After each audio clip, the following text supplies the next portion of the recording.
Hey, Transplant community, one of the biggest joy and pleasures I have in working with this community itself is being able to pause for just a moment and give humongous shout outs to those who actually deserve it. As a matter of fact, I love doing that when it comes to someone who has received the gift of life via a transplant. So, because of that, we're pausing for just a moment today and offering a humongous shout out to a very deserving person today. His name is Ed Casmer. Now, Ed was one of those people who crossed paths with me, I don't know, a couple of months ago, asking me some questions about whether or not I thought he would be ready to wait in the hospital, as the doctors were asking him to do, or whether I might think it was better for him to wait at home. And the variable in that, just like it was with me back years ago, came down to the fact that he had small children in his house and he really didn't want to have to be away from his family any longer than he had to, and he wanted to know if it was the right time to make that move. Now, thankfully, I put out a program right after that entitled "Do I Really Have to Wait at Home?" Something like that.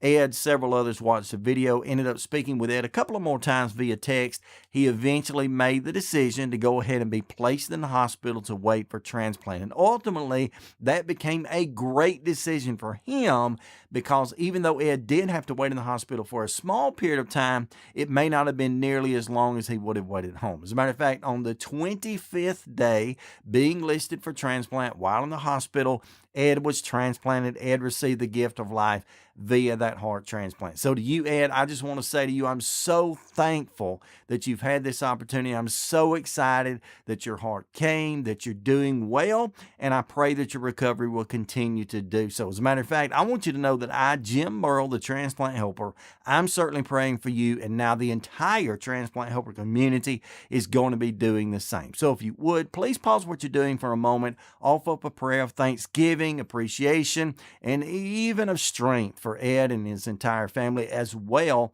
as for his donor family, as they, I know, are very troubled in dealing with the loss. But hopefully, Ed, this will be the new beginning for you that you've been looking forward to. You'll get to spend many years with your family, with your children especially, raising them up in just the way you want to do it. So I'm so thankful for you, Ed. So just KOKO, that's keep on keeping on. And certainly to you, Ed, as well, stay stronger, my friend. By the way, if you're not already a registered organ donor, let me encourage you, please go ahead and do that now. You can save lives like myself, like Ed, like so many thousands of people have been saved over the course of the last few years.